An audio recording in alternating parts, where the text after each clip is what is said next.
എല്ലാവർക്കും ദീപ്താസ് കിച്ചണിലേക്ക് സ്വാഗതം. ഇന്ന് നമുക്ക് ചപ്പാത്തിയുടെയും പൊറോട്ടയുടെ ഒക്കെ കൂടെ കഴിക്കാൻ പറ്റിയിട്ടുള്ള നല്ലൊരു കറി തയ്യാറാക്കാം. ഉരുളക്കിഴങ്ങും സബോളയും വെച്ചിട്ടാണ് നമ്മൾ ഈ ഒരു കറി തയ്യാറാക്കുന്നത്. പിന്നെ അത് വളരെ എളുപ്പത്തിൽ തന്നെ നമുക്ക് ഉണ്ടാക്കിയെടുക്കാനായിട്ട് പറ്റും.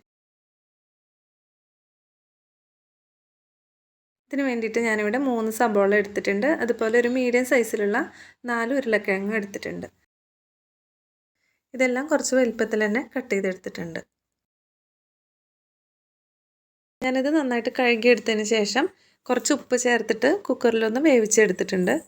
ഇത് നമുക്കൊന്ന് മാറ്റി വയ്ക്കാം. ഈ സവോളയെല്ലാം ഇതുപോലെ നന്നായിട്ട് കനം കുറച്ച് അരിഞ്ഞെടുക്കണം.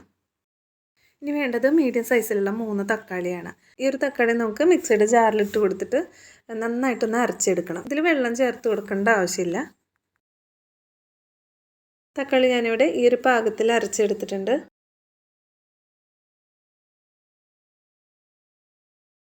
ഇനി ഒരു പാൻ അടുപ്പത്ത് വെച്ച് കൊടുക്കാം. പാൻ നന്നായിട്ട് ചൂടായിട്ട് വരുമ്പോൾ 3 ടേബിൾ സ്പൂൺ വെളിച്ചെണ്ണ ഇതിലേക്ക് ഒഴിച്ച് കൊടുക്കാം.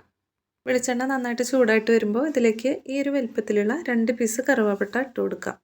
ഇതോടൊപ്പം തന്നെ 3 ഗ്രാമ്പൂ, ഒരു ഏലക്ക, 1 ടീസ്പൂൺ പെരിഞ്ജീരകം ഇത്ര ഇട്ട് കൊടുത്തിട്ട് ഒന്ന് ഇളക്കി കൊടുക്കാം. ഇത് നന്നായിട്ടൊന്ന് മൂത്ത് വരണം. ഇനി ഇതിലേക്ക് നമ്മൾ കട്ട് ചെയ്ത് വെച്ചിട്ടുള്ള സബോള ഇട്ട് കൊടുക്കാം.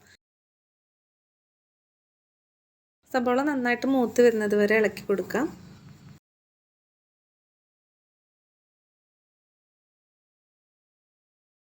സബോളയുടെ നിറമൊക്കെ നന്നായിട്ട് മാറി വന്നിട്ടുണ്ട്. ഏകദേശം ഇത് മൂത്ത് വരാനായിട്ട് തുടങ്ങിയിട്ടുണ്ട്.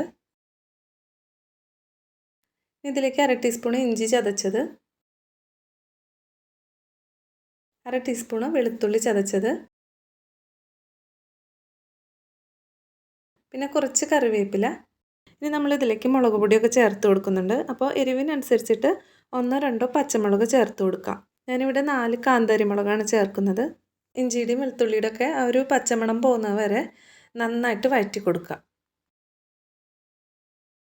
പച്ചമണമൊക്കെ നന്നായിട്ട് മാറിയിട്ടുണ്ട്. ഇനി നമുക്കിതിലേക്ക് പൊടികളൊക്കെ ചേർത്ത് കൊടുക്കാം. 1/2 ടീസ്പൂണ് മഞ്ഞൾപ്പൊടി, 3/4 ടീസ്പൂണ് മല്ലിപ്പൊടി. മല്ലിപ്പൊടി വളരെ കുറച്ച് മാത്രം ചേർത്ത് കൊടുത്താൽ മതി. പിന്നെ 1/4 ടീസ്പൂണ് ഗരം മസാലപ്പൊടി, 1 ടീസ്പൂണ് വരെ മുളക് പൊടി ചേർത്ത് കൊടുക്കാം. ഞാൻ ചേർത്തിട്ടുള്ള കാന്താരി മുളക് നല്ല എരിവുള്ളതാണ്. അതുകൊണ്ട് ഞാൻ 3/4 ടീസ്പൂൺ മാത്രമേ മുളക് പൊടി ചേർത്ത് കൊടുക്കുന്നുള്ളൂ. പൊടികളൊക്കെ നന്നായിട്ടൊന്ന് മൂത്ത് വരുന്നത് വരെ ഇളക്കി കൊടുക്കാം. ഇനി നമ്മൾ അരച്ച് വെച്ചിട്ടുള്ള തക്കാളിയുടെ ഒരു പേസ്റ്റ് ഇതിലേക്ക് ചേർത്ത് കൊടുക്കാം. 1 മിനിറ്റ് മീഡിയം ഫ്ലെയിമിൽ വെച്ചിട്ട് ഒന്ന് ഇളക്കി കൊടുക്കാം. അപ്പോൾ തക്കാളിയുടെ ഒരു പച്ച ഫ്ലേവറൊക്കെ മാറിയിട്ട് നന്നായിട്ടൊന്ന് വെന്ത് വരും. അതിന് ശേഷം നമുക്കിതിലേക്ക് 1.5 ഗ്ലാസ് വെള്ളം ചേർത്ത് കൊടുക്കാം.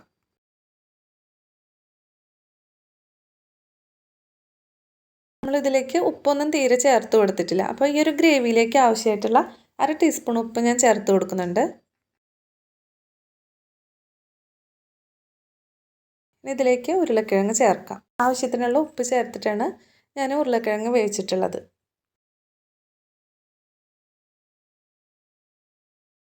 നന്നായിട്ടൊന്ന് മിക്സ് ചെയ്ത് കൊടുത്ത ശേഷം കുറച്ച് നേരം ഒന്ന് മൂടി വെച്ച് കൊടുക്കാം. അപ്പോൾ നമ്മുടെ ഉരുളക്കിഴങ്ങൊക്കെ നന്നായിട്ട് വെന്തിട്ടുള്ള തന്നെയാണ്. ഉരുളക്കിഴങ്ങിൽ ഈ ഒരു മസാലയൊക്കെ നന്നായിട്ട് പിടിക്കാൻ വേണ്ടിയിട്ടാണ് അത് മൂടി വയ്ക്കുന്നത്. അപ്പോൾ 2 മിനിറ്റ് ഞാനൊന്ന് മൂടി വെച്ചിട്ടുണ്ടായിരുന്നു. ഇനി നമുക്കിതൊന്ന് തുറന്ന് നോക്കാം. ഗ്രേവി ഈ ഒരു പാകത്തിലാണ് വേണ്ടതെങ്കിൽ ഈ ഒരു സമയത്ത് നമുക്ക് ഫ്ലെയിം ഓഫ് ചെയ്ത് കൊടുക്കാം. ഈ ഗ്രേവി ഞാൻ കുറച്ചുകൂടി ഒന്ന് തിക്കായി കിട്ടാൻ വേണ്ടിയിട്ട് ഒന്നുകൂടി മൂടി വെച്ച് കൊടുക്കുന്നുണ്ട്.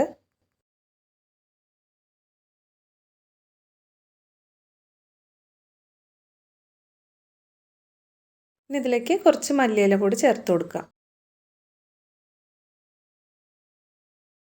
അപ്പോൾ ഈ ഒരു റെസിപ്പി നമുക്ക് വളരെ ഈസി ആയിട്ട് തന്നെ ചെയ്തെടുക്കാൻ പറ്റിയിട്ടുള്ള ഒന്നാണ്. അപ്പോൾ ഇത് തീർച്ചയായിട്ടും എല്ലാവരും ഒന്ന് ട്രൈ ചെയ്ത് നോക്കണം. ഈ ഒരു വീഡിയോ ഇഷ്ടപ്പെടുകയാണെങ്കിൽ ലൈക്ക് ചെയ്യാനും അതുപോലെ സബ്സ്ക്രൈബ് ചെയ്യാനും മറക്കരുത്. വീണ്ടും അടുത്തൊരു വീഡിയോ ആയിട്ട് കാണാം. താങ്ക്